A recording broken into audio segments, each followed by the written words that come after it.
are listening to the Joe Mays and J-Raff Show, bringing you the latest news and commentary on baseball. The 0-2 pitch, swing and a miss, struck him out! The Philadelphia Phillies are 2008 World Champions of Baseball! Hockey,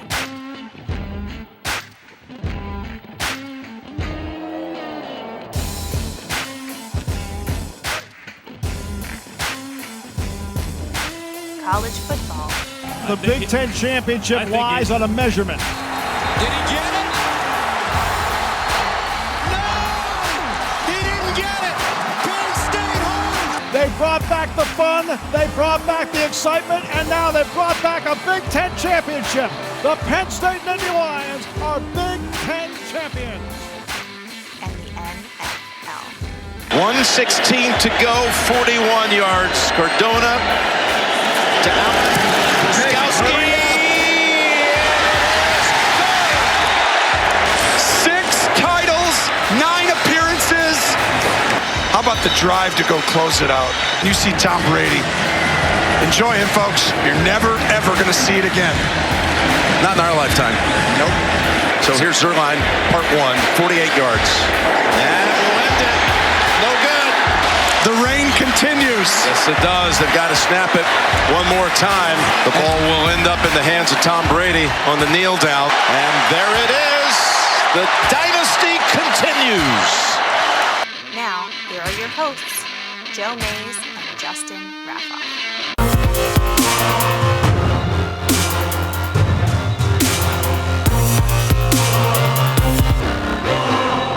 Well, good afternoon, everyone, and welcome back to the Joe Mays and J-Raff Show. I'm one of your hosts, Joe Mays. Next to me, my co-host, Justin Raffoff. Yeah, it's good to be here. A little different time. You know, we keep switching things up a little bit, but Yeah. kind of working around all kinds of other stuff, right? Had originally said we wouldn't be here at all this weekend, and busy tomorrow, and then things got moved around in December that I was like, wow, we haven't done this show that often in the last 6 months, really.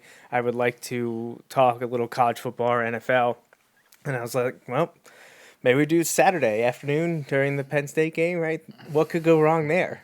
Yeah, so needed a distraction, so Right. glad to sit here. Yeah. Although I don't know how much of a distraction it'll be. But Yeah. Well, I mean, have it on in the background just so that we can keep up to date with what's going on. But that's enough about that. It's not going well. So, hopefully Penn State can do something here in the second half.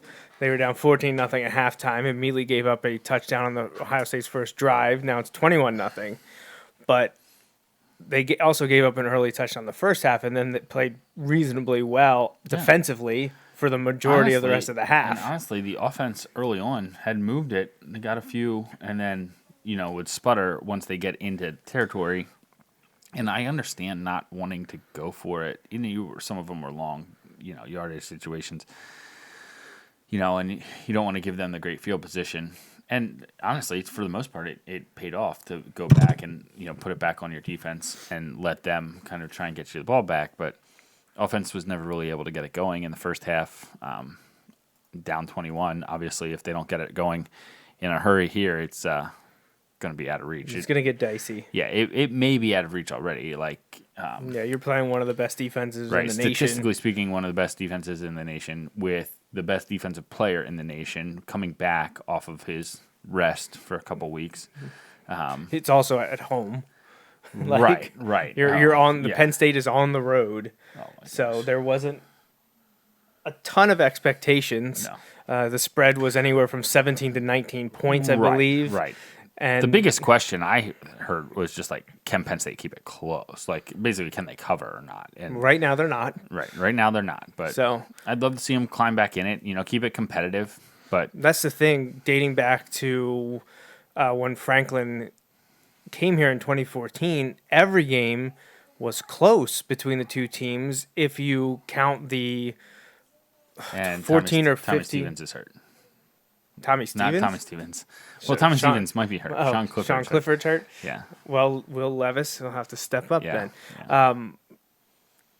Either the first or second time that Penn State and Ohio State met with James Franklin as the Nittany Lions head coach, they were still building. Those teams went back to back, 7-6 or 7-5, 6-5. Like they weren't having great years, but it was coming second, really the fourth coach in 3 years or whatever, if you count interims. And there was a transitional period. There was still all the NCAA BS going on, so it was to be expected. But they were still keeping it competitive, Right.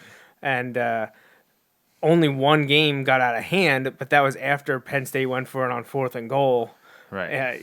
Like midway through, or in the beginning of the fourth quarter, where another score, I think they would have tied or taken the lead, and then things fell apart from there. But every year since, and including the last 2 years, it's been a very good game, very tight game. Yeah. Whether or not Ohio State wants to admit that we're their best opponent or not. What's kind of crazy is the last 3 years, the team that should have won probably didn't. Like on the blocked extra point. Oh, right, on the blocked field Ohio goal, State should have won in 2016. Right. And Penn State probably should have won the last 2 years. Yeah. But obviously didn't. None of those three things happened. Right, yes. And that's why they play the games. And I wish they weren't playing the game right now, but they are, and it's not looking great. But this was to be expected, and we mentioned it last week, or you brought it up, I think. Expectations change at this point of the year almost weekly. At the beginning of the year, everything's macro, but as soon as you play 2 to 4 games, right, everything becomes microanalyzed, right, and your expectations change every single week. So we were like, Penn State should be 4 or 5-0 or whatever when they play Michigan. Right. Like we're like they should be, and they were. They had a close call against Pitt, but they pretty much beat up on everyone else, or eventually beat up on everyone else. Then for the record, a lot of people preseason were still putting Michigan, like they thought Michigan was going to be the best team in the Big Ten. Like, yeah. We could do an entire show dedicated to how people overrank Michigan and Notre Dame. And, we saw that years ago, like when we were in high school and college, it was Auburn was always getting this benefit of the doubt, being in the top 5, and then they drop off. They'd win 7 games. Right. Michigan and Notre Dame, and there's other teams that you can throw in there that has happened to over the course of the last, forever since these polls have been happening.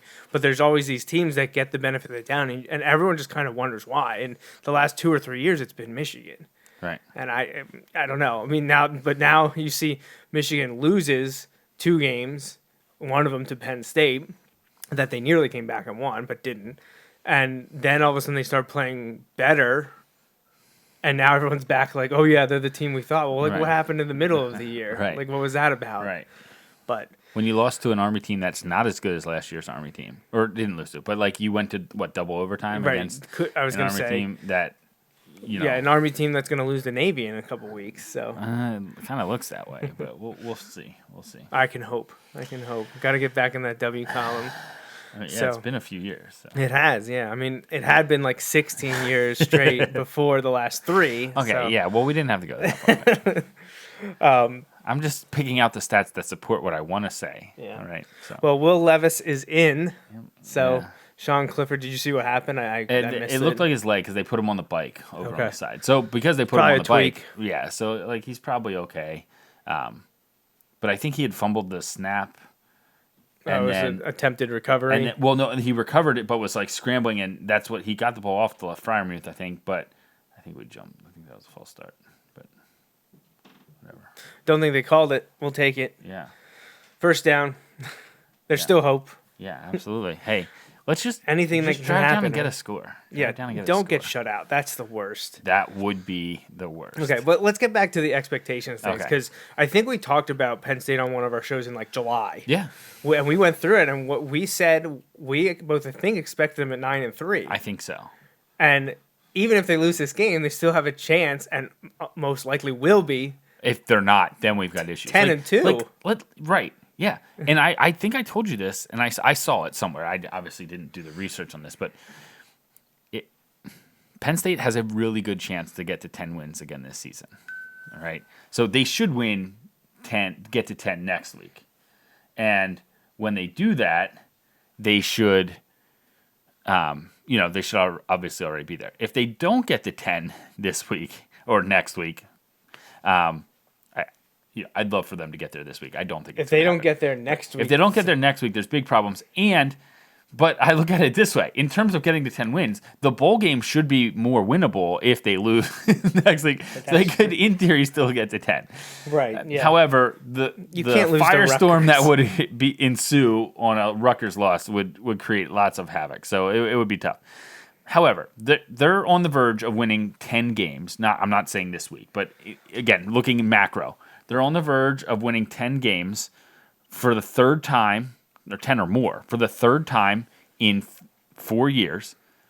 Hasn't happened in nearly 40 years. Right. Like, I know. the early 80s. Perspective. Right. Now, there's a little bit different. I think most of those seasons were 11 with 12 being, The bowl game. well, I guess that's, yeah, and now we play 12 to with 14, the bowl. depending if you play in the Big Ten Championship. So, like, I know there's an extra one there, but, like, okay, you want to count the extra, but I think, one of the years Penn State had 11. So, like, it is perspective. Yet at the same time, Penn State just scored a touchdown. Yeah, it's going to be under review. Oh, fantastic. Sorry, I pulled up Twitter to retweet this video onto my Wilson coach account, and I saw Rich Garcella, Brown touchdown under review. That's why I was pointing. I was like, hey, it's going to happen. We're going to see it. Because we're streaming the game here in the studio. Just like, so. did he get in time? Okay, so it still should be first and goal. And I think I think he was in. But it's John O'Neill. John O'Neill is so going to spot the it'll ball be at a the 5. 15-yard penalty. So 15-yard penalty, and it'll say it's fourth down. So you never know what's going on in his mind. Now, to their credit, John O'Neill did get the correct call on the Justin Fields fumble into the end zone. So, like, I was stunned. When Amazing that they knew that. However, and again, it's not, like, I understand it's not how vision works. But, again, I'm going to substitute reality. Down there. He's in. That ball has to be across the goal line. Here we go. That's a touchdown. There's no way they're giving him a touchdown on that. Did they call it on the field, though? Yes, but they ruled Pat Freiermuth was in for a touchdown on the field back at Iowa. It would literally be on the 1 centimeter line. Right. So I don't know. I don't know what's going on. But They're gonna get at the 1 centimeter line and fumble the snap. Or get holding calls. Here we go. Stands.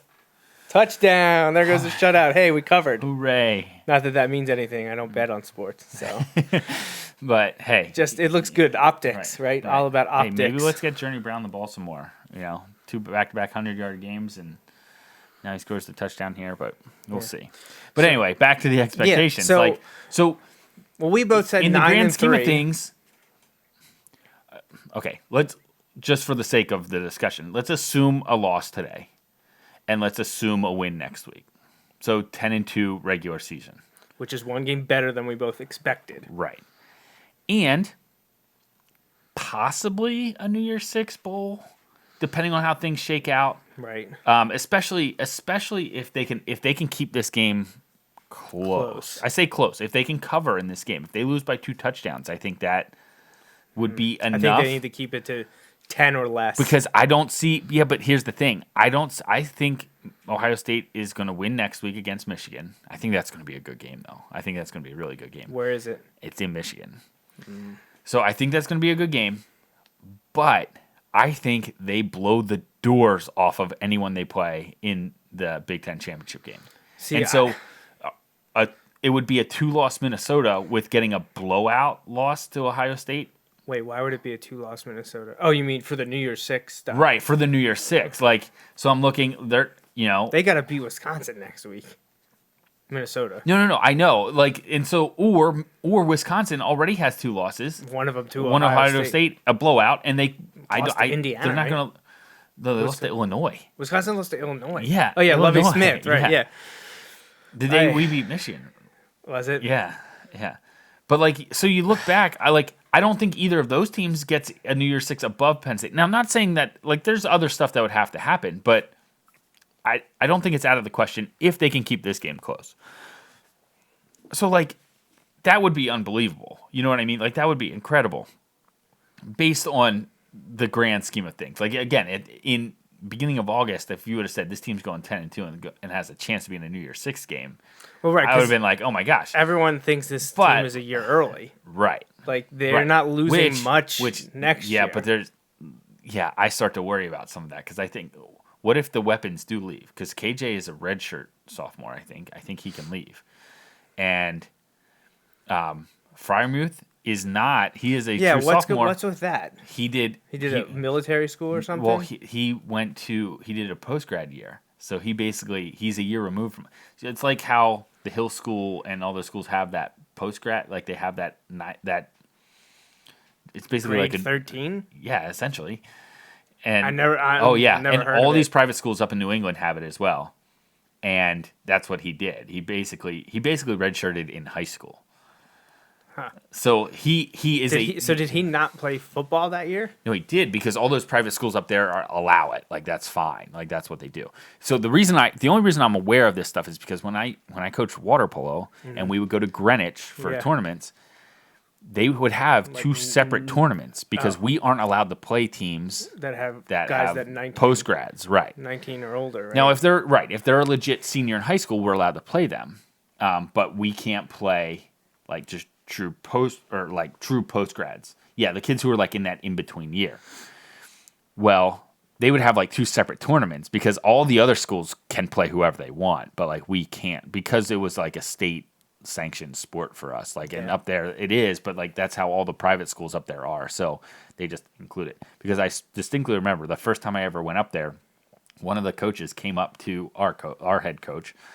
This is my first year coaching, so it was not our friend Adam, and goes, "Hey, two of my guys are post grads, so they have to sit. So I want you to sit two of your starters at any time too." And like, no. he was like, "No, that's not our problem." Oh, fumble.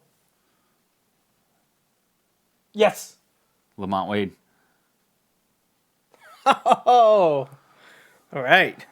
We'll take that. Punch it in right now.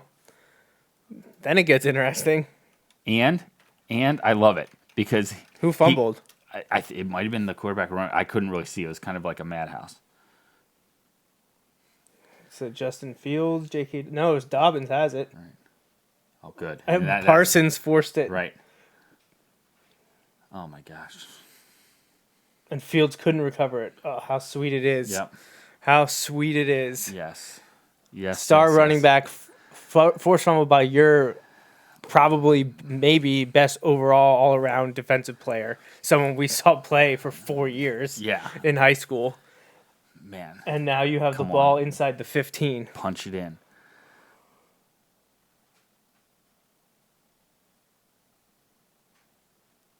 Or give it to your tight end. No, he wasn't in. At what point was he down before? Yeah, why show the sideline replay. Show Show the sideline replay. Why would you show it from behind? How is that going to help us? Thread the needle. I think he was down. All right, it was close. Touchdown. Woo-hoo-hoo-hoo! Will Levis. Oh my gosh. Oh my gosh. See, so changed expectations. Right. Talk about sitting here. Micro analysis. Sitting here thinking, oh, well, let's just keep it close. Let's keep it close. And now they've reeled me back in. Now, see, this is the best part now is if you're watching any other college game, now they're breaking in and be like, hold on. Let's right. head back to the horseshoe now. It's 21-14. That's the best. That's the best. So, all right, let's not get our hopes up because we were just talking about. Well, let's get back to the overall expectation. So you and I both said 9-3. I don't remember if we picked the bowl game or if we picked them to win or not. I feel like one of us said 9-3 bowl loss. One of us said 9-3 bowl win. Right. Yeah. At this point, I think I might have said bowl loss because I feel like I think 9-3 was above what I really kind of thought they would be. Yeah, because so I was thinking 8-4 at one time. Right. So I'm not sure. Like, I feel like it would. Well, it would just be interesting, but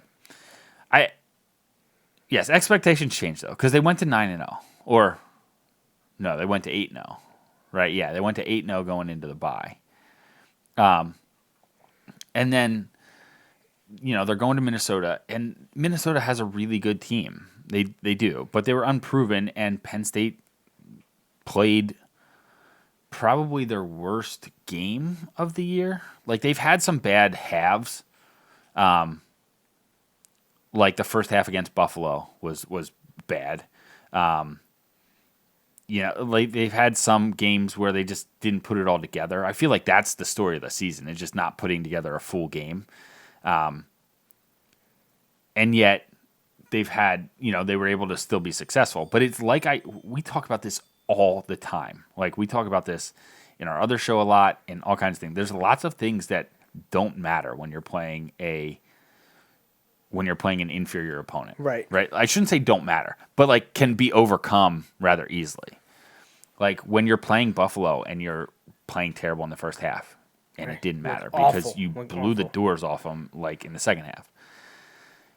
Or Purdue, where you blow the doors off them on the first half, and then you just fall into a rut, which, again, that happens at all levels. But, you got to work through that and kind of stay on it.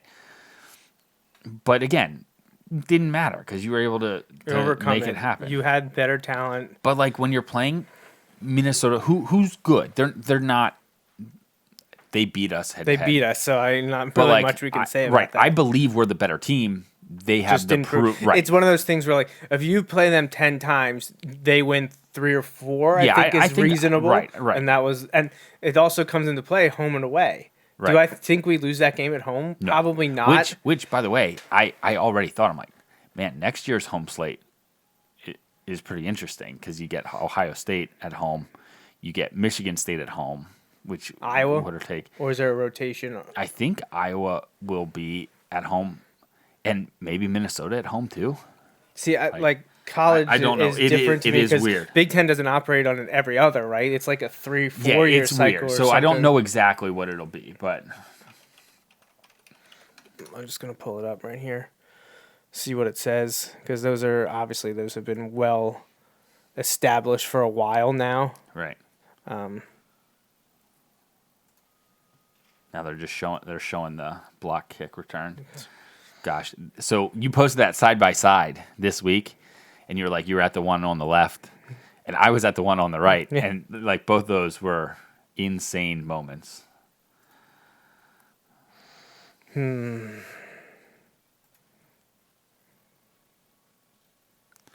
trying to pull this up here. Is there? Oh, coming soon. Oh, sure. SEC's done. Yeah, they should have. That's like a week-to-week thing, I think. I'm just trying to find the individual ones, so see if it pops up here.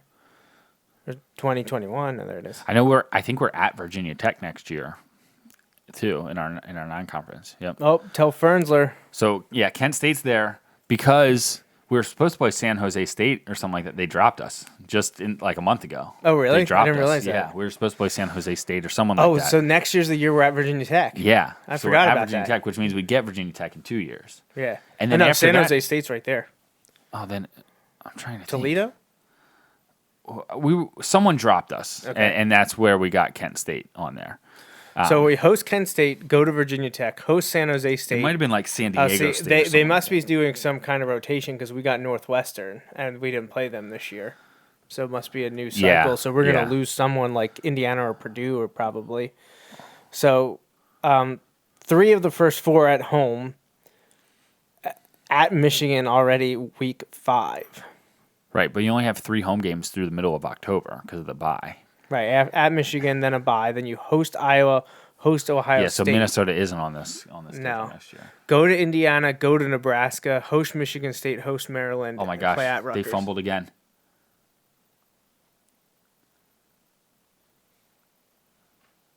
Oh my gosh. Well, that's a pile. Yeah. See, I could just pull up Twitter and they say he was down. Yeah, I think he's going to be down.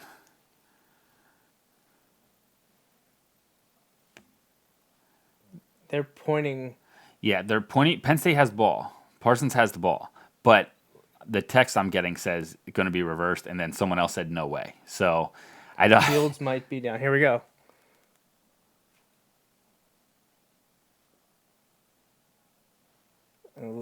I think he might have been down. Right. Now, if they ruled it a fumble, but.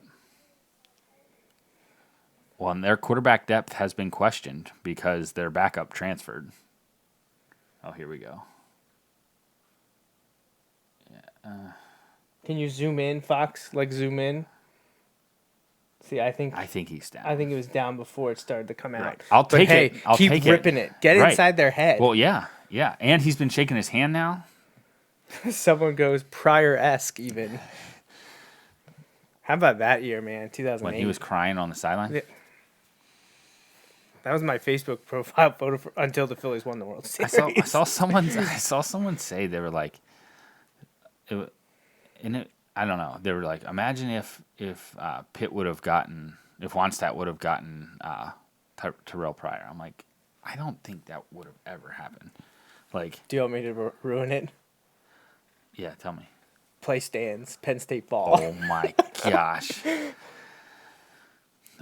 They must say that his hand and I- ball are coming away Right, and before I'm he's guessing down. maybe it was ruled a fumble, and like, can you tell me it's not? Can you tell me it's not? Like, if you go by how that works. Wow. Hey, John O'Neill taketh, John O'Neill giveth, right? Like, I put it in that order because he. Hey, I don't think that's how it will work, but imagine if John O'Neill made up for all the transgressions, Penn State transgressions since what 2012. Right. What if he gives them all to us here, like in the remaining 20-some minutes of this game? And if it mattered, that would be incredible. I'd take it. Oh, he's gonna get booed so badly. See, what I like about this now though is people are gonna like start to like it's not just Penn State people now that are going to be jumping on the John Right. O'Neill's terrible bandwagon. Well, but we've known all this. This isn't anything new. Right. So Welcome aboard, my friends. welcome to the John O'Neill hate train, baby. I mean, Penn State's always going to be the driver on that, but Right, you know, if right. anyone else wants to jump on board, that's fine. So, based on this, then we pick up Northwestern and Nebraska and lose Minnesota. Who else do we? Oh, and Purdue. Right, we lose Minnesota and Purdue. Right. and we pick up Indiana and Nebraska for 2020. Yeah. So, and we're at Nebraska, right? Is that? Yeah. Yeah. So, All right, us and Andy are mortal enemies. Then yeah. maybe we'll have him on the show that week. I hope they just continue doing Nebraska things. What and- is this? We open Yes. at Wisconsin in 2021, Yes. Yes. and we have Auburn and we host Auburn. Yes. and Villanova. Right. Wow. Okay, that's an interesting schedule in 2021. Yeah. And then Well, they must rotate. Like Illinois is already is Right. back on the schedule. Right, Like, right. where does that come from? Then we play Michigan and Ohio State back to back. yes, yeah. And that's like a 3-game thing because we play Michigan, then we play Ohio State, and then the they next play week each Ohio other. State will play Michigan. Wow. I love how they're keeping that Rutgers game the last game for us. Like, Hey, that's fine. Yeah. Rolling into Thanksgiving or December, just riding high. first down. So this has become interesting. By interesting, if you mean my hands are sweaty now. Like, Right. So my cousin Nick's texting me. He first sent me the like big eye emoji, and then he goes, "Need emoji with larger eyes."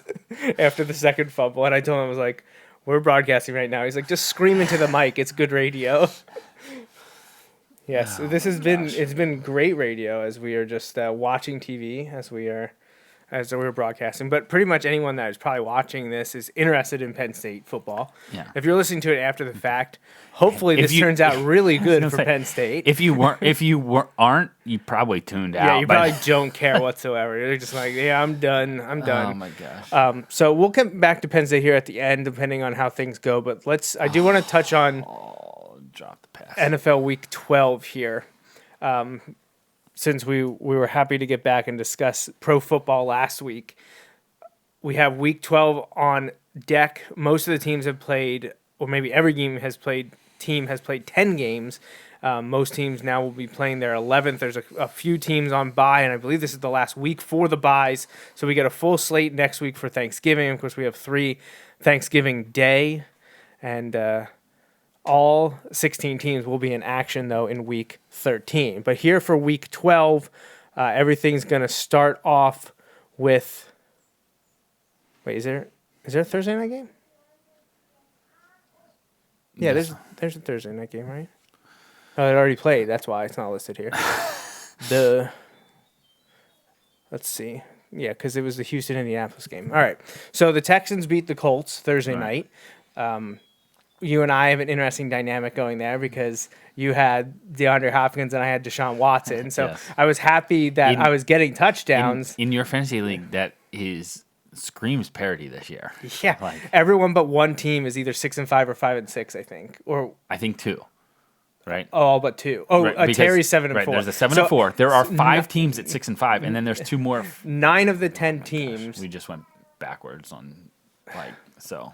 9 of the 10 teams are within 2 games of each other. 7-4 to 5-6. 9 of the 10, and then I think Greg is Yes. 3-7 or something like that. So sorry, Greg, but I have Deshaun Watson. You have DeAndre Hopkins. So I was happy Deshaun Watson was getting touchdowns. I just wish at least one of them wasn't to DeAndre Hopkins. But I also benefited and I picked up Jonathan Williams and played him despite people saying that Wilkins was going to get majority of the carries or they were going to split it. I was like, I got to roll with it. I have so many guys injured right now because I have Schuster, Connor, Mack, and I had Andrew Luck to be started. So I just had guys that were just not playing, especially this week. So I picked up Jonathan Williams, and he had a great night. But the Texans did end up beating the Colts 20-17, and that was a huge, huge game in the AFC South. That is an interesting division. I don't know that I can say that it's the best division because I don't know if any of those teams are great. Right. But it's a fun division because even at times Jacksonville looks like they belong in that division. They're probably the worst of the 4, but it's Houston and then right there's Indy and Tennessee. And Tennessee, I think, of the group has maybe the easiest schedule the rest of the way. So it'll be interesting to see how that plays out. But for now, Houston's on top after their win over the Colts Thursday night, 20-17. So the rest of NFL Week 12, we got your team hosting the Seahawks. This is, I don't want to say it's a must-win, but it's pretty important for them to win this game. Oh, if it's not, they have to win out. Yeah. Which, again, you look at the schedule and it would say, oh, it's a possibility. But if you're a team that's sitting at 5-6, what makes you think you're going to run off 5 in a row? You know what I mean? So if they win this game and go to 6-5, and then they've got, you can give up one and still get the 10 wins. You can go 4-1 and still get the 10 wins. The problem is, if you look at the race in the NFC right now, Eagles are going to have, NFC East winner is going to have to win the division to get in. Yes. Obviously. I don't think there's any way a wild card's getting in there. Right. Unless the team just drops off, but we'll have to wait and see. So, smarts say take the Seahawks. They're 8-2, but there's just something about this game. Russell Wilson has never lost to the Eagles. You can throw all you want at me. There's just something about this game that says don't count the Eagles out. So, we'll see what happens being in Philadelphia. I hope you were right. And an early game. I hope you're right, but I haven't seen it from the Eagles when they've needed it this year. Last week, don't get me wrong, it would have been really tough. Shaka Tony just got hurt. Oh, gosh. It would have been tough, but, Nelson Aguilar needs to make that play at the end of the game. That's 2 game winning / tying scores that he has dropped in the end zone.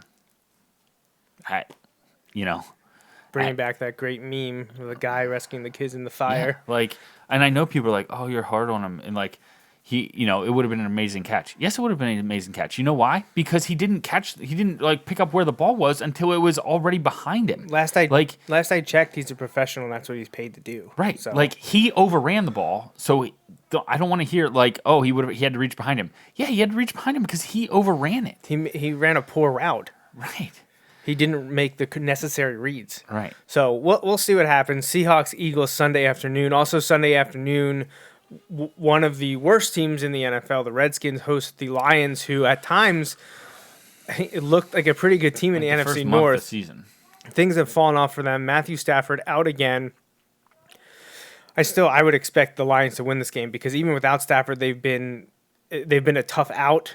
They took the Cowboys to the wire last week. Yeah. They should be all over the Redskins, who are going to continue to try to find out if Dwayne Haskins, speaking of Ohio State, is the guy for Washington. Maybe the Redskins will hire Ryan Day.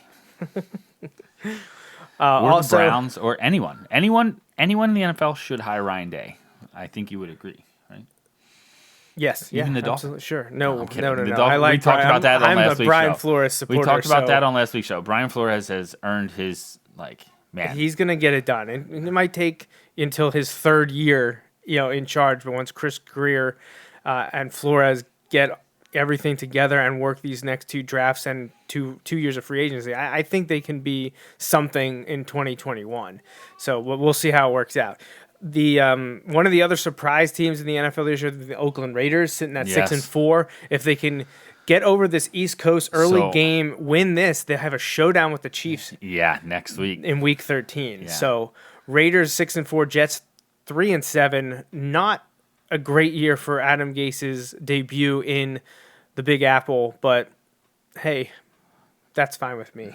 he's been terrible, and a lot of times it's been brought up. Like you look back, he had one good year, and it was when Peyton Manning was his quarterback. Yeah.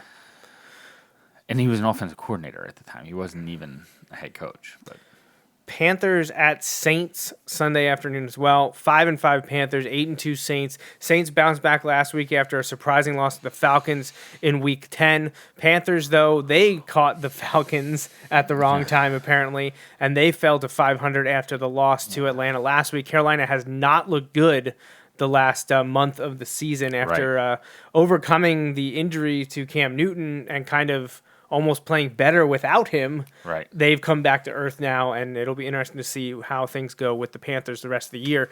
My Miami Dolphins traveled to Cleveland to take on the disappointing Cleveland Browns. Honestly, this is a game that I think Miami can win.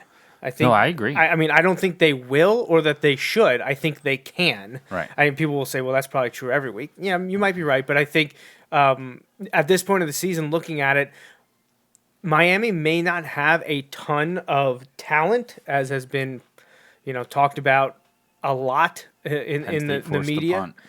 And but the guys they finally have there now, as things have gone through and clicked after 10 games, they had a rough time against the Bills last week. Yeah. But Buffalo is the second best team in the AFC East. They're going to make the playoffs most likely. They do have a tough schedule, but Miami still was able to do things that they weren't able to do at the beginning of the year. Cleveland is struggling right now. They've got off-the-field issues hanging all over, which, man, we could get into that stuff because that has been ridiculous over the last 10 days. But I think Miami can go to Cleveland and just completely take all of the wind out of their sails with a victory there because Cleveland, I think, at worst was expecting to be 6-4 here, maybe even better than that. Oh, and they're sitting at 4-6. They have grossly underachieved. And a loss to Miami, I think, do you think that could get Freddie Kitchens fired without even finishing an entire first season? Yes. Well, we'll see. Steelers, Bengals, Pittsburgh underachieving this year, but they have been dealing with a ton of injuries.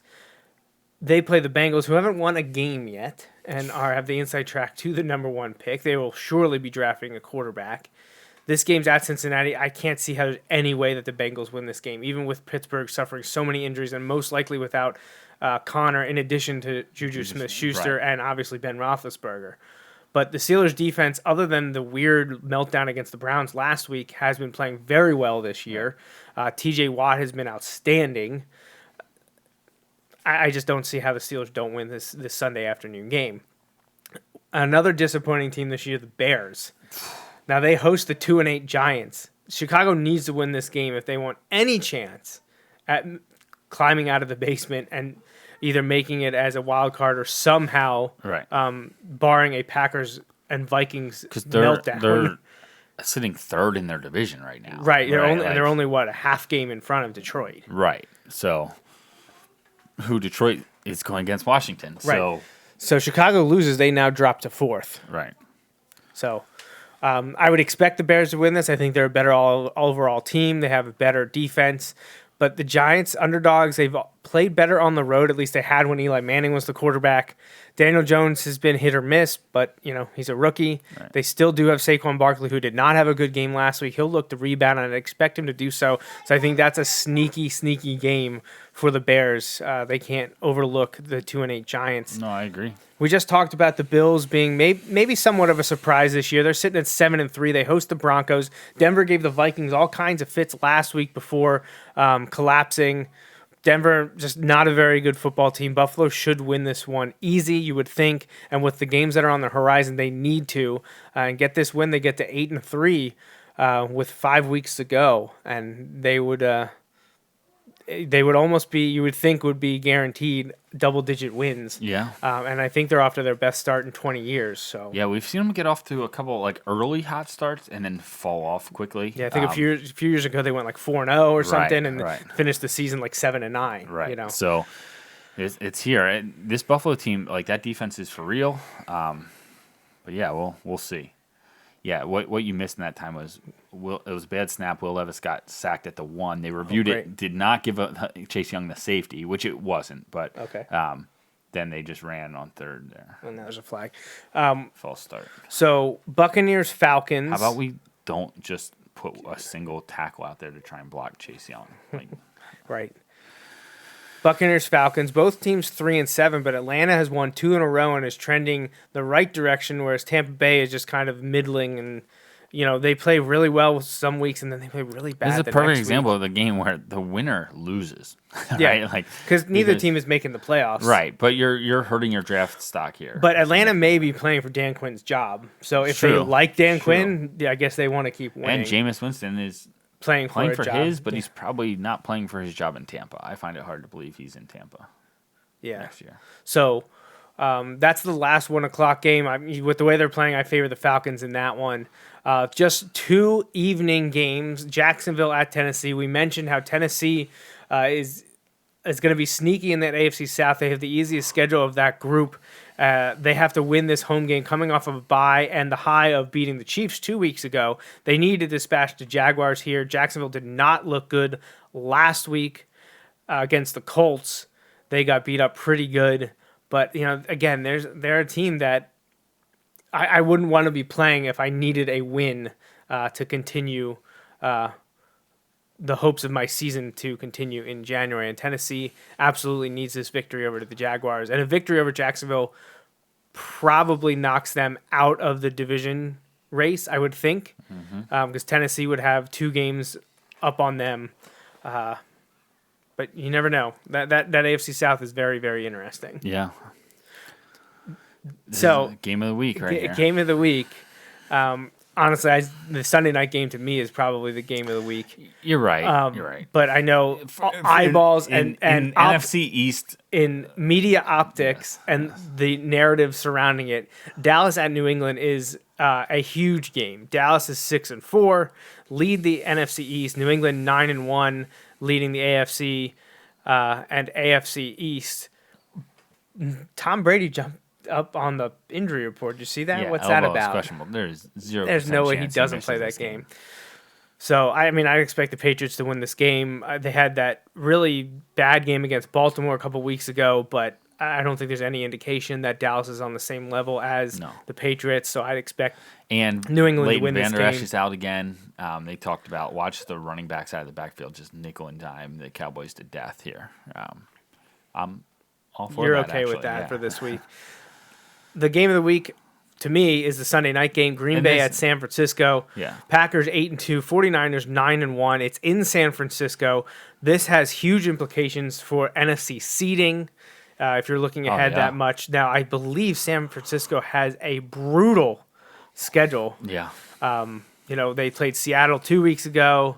They've got Green Bay this week. They have Seattle again coming up. I believe they In also Seattle, have that second and time, I think. believe they also have, is it like Minnesota maybe? I think so. So San Francisco's got a tough stretch here, and we're really going to find out if they are true contenders. Green Bay is interesting because they've looked great. They had a terrible loss To the Chargers. to the Chargers. Right. They lost to the Eagles on a Thursday night in Lambeau where they had their shots, but they didn't get it. Probably a game they should have won, but they didn't. But yeah, it's pretty interesting, and that is going to be a heck of a game. And then honestly, the Monday night game is a great game too, or looks like a big game too, because you have Baltimore like traveling out to LA. Like the Rams could drop to 6-5, and again, they're third in their division, and at risk. Just mentioned, like you look at the NFC, you've got Packers and Vikings. Well, one of those teams has to be a wild card, and you have Seahawks and Niners, and right now one of those teams would have to be a wild card. That would leave the Rams not in the playoffs. So, and it's hard to imagine if they go to 6-5 that they're going to win their division. See, that's the difference. Like if the Eagles find themselves at 6-5 after this weekend, that would be incredible, right? Like we that would be great. We talked about it, going into the bye. If they win 2 out of their next 3, that would be great because they had, I guess going into the bye, they had Bears, bye, Patriots, and then Seahawks, and they had to win 2 of the 3. They beat the Bears, had the bye, lost to the Patriots. Now to get to that 2 and 3 over that stretch, you have to beat. You have to beat the Seahawks now. You got to win your home games. That's what it comes down to. They lost one last week, but they also stole one from Green Bay. So. Right. If you want to be a playoff team, this is a game you got to win. Right. And that being the long way to say, like, if the Seahawks win, then the Rams could be in trouble. Because so they're really interested in the Niners and LA game. Yeah, this is. I mean, like separate games because they need them to. Baltimore has been the better team all year. I feel like the Rams at some point, even if it's not for the whole season, I feel like the Rams need to click because they're better than this. They've been better than this the last couple of years. So it's a little bit of a surprise that they're 6-4. But Baltimore, I mean, I have to give the benefit of the doubt to Baltimore and ride with the hot hand of Lamar Jackson and that defense, which has always been suffocating. And what they did to the Patriots 2 weeks ago is still fresh on my mind. What they did to Houston last week is still there as well. So, it'll be interesting. Another great week of NFL action coming this way tomorrow. And, we're going to sign off here in a few minutes, but I do want to talk briefly here about an incredible game happening in Kutztown right now. Right. The game is inside a minute in the fourth quarter, and the Golden Bears were trailing number 19 Tiffin 31-27. Then they got a huge play to the Tiffin 6. This is Division 3. Right. Division 2 FCS level playoffs. Kutztown is the 17 seed hosting this game against number 19 Tiffin. It's been back and forth the entire game, and it's interesting to us here, not only because Kutztown's so close, and we know people that have gone to Kutztown, but they also have a former Wilson player is a pretty big contributor for them on offense and special teams, and we want to see them continue to do well. So Kutztown has the ball at the Tiffin 6, first and goal with 53 seconds to play, down 4. And I know Mike Drago from the Red and Eagle is there for that game. So we'll see if we get any update here shortly. They scored a 75-yard scoring drive in 4 plays. Took 44 seconds. The extra point is pending. So Kutztown's up 33-31, but they blocked another kick. So Tiffin will receive the kickoff and need just a field goal to win because yet another kick was blocked in this game. So you don't want to know what's about to happen. Touchdown. Yeah. So Ohio State, I mean, if you're watching actually on broadcast cable, you're going to see Ohio State score. So we're going to see that happen here in the next play or two. It's apparently a great catch by Olave. So defense getting beat up here after a few mistakes by Ohio State. Well, I mean, really, Penn State forced those mistakes, though. Right. Like, they weren't gifted to them. They forced them themselves. They also took a field goal when they needed a touchdown. So I'm guessing it's going to be the next play. So Ohio State's up now with the extra point, 28-17, early in the fourth quarter. So we'll see if they can make anything happen when they get the ball back. They really need the score on this drive with any chance to. Well, I mean, hey, look at the way the last 2 years ended. Matt, that would be, how great would that be to to do that to them after they did it to us 2 years in a row. Yeah. So we'll see what happens. But, as long as nothing self-destructs here in the fourth quarter, they hung in there. Right. They did their best on the road. Although at one point I had heard that 3 key offensive players weren't playing, and all 3 have played. Oh, really? Yeah. I didn't know that. Yeah. Hamler playing, Kane playing, Mennett playing, although he did just go off to the medical tent. Oh. But all 3 were playing, so I'm not really sure where all that information was coming from, especially the Mennett stuff. Like the Hamler and Kane stuff, they had been questionable for a while Right, because they right. both left last week's game. Right. Or Kane hasn't played in a couple weeks or has been questionable for a few weeks. So those 2 weren't a surprise, but the Mennett thing came up and they were just saying like he wasn't going to play, and like no one official ever said anything. Right. And he has been playing the game, so I don't know. But yep. So we'll see what happens here at the end of the Penn State Ohio State game here on November 23rd, 2019. Hopefully Penn State can at least keep it close here.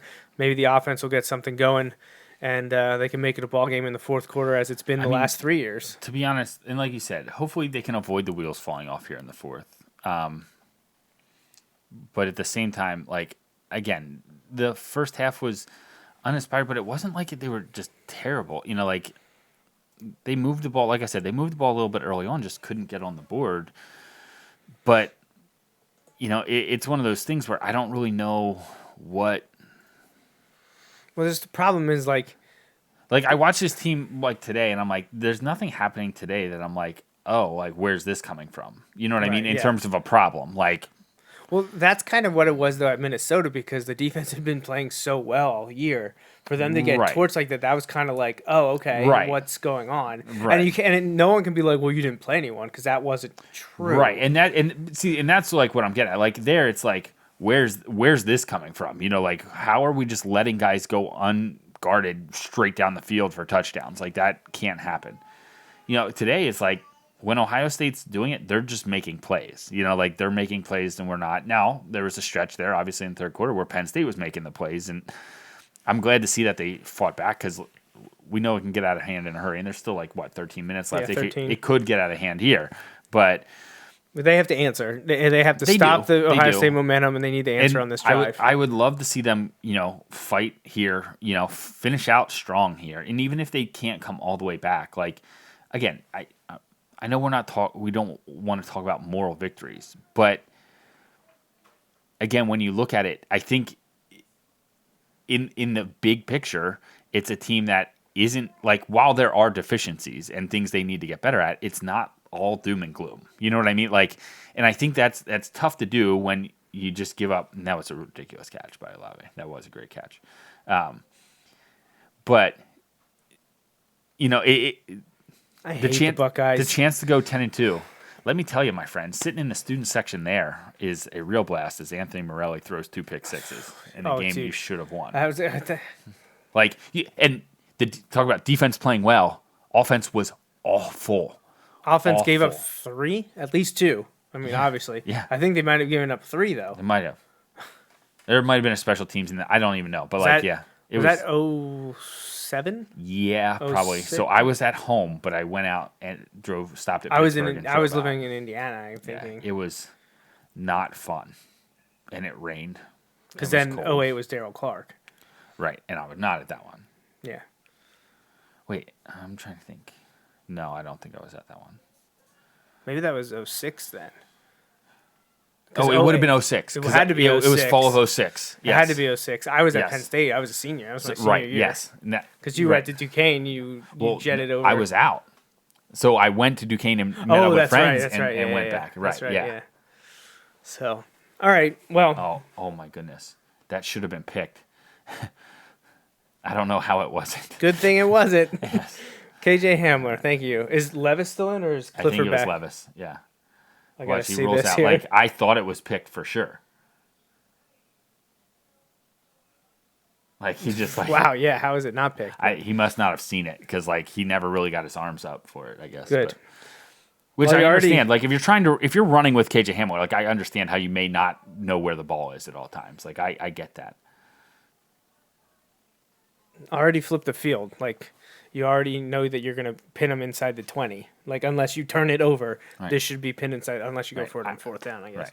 But, yeah. I look for, like, obviously I would want a Penn State touchdown here, but, like, even if you can get a field goal, you make it a one-possession game again, like... Yeah, you'll settle for it, but you want No, that yeah, settle. you want the touchdown.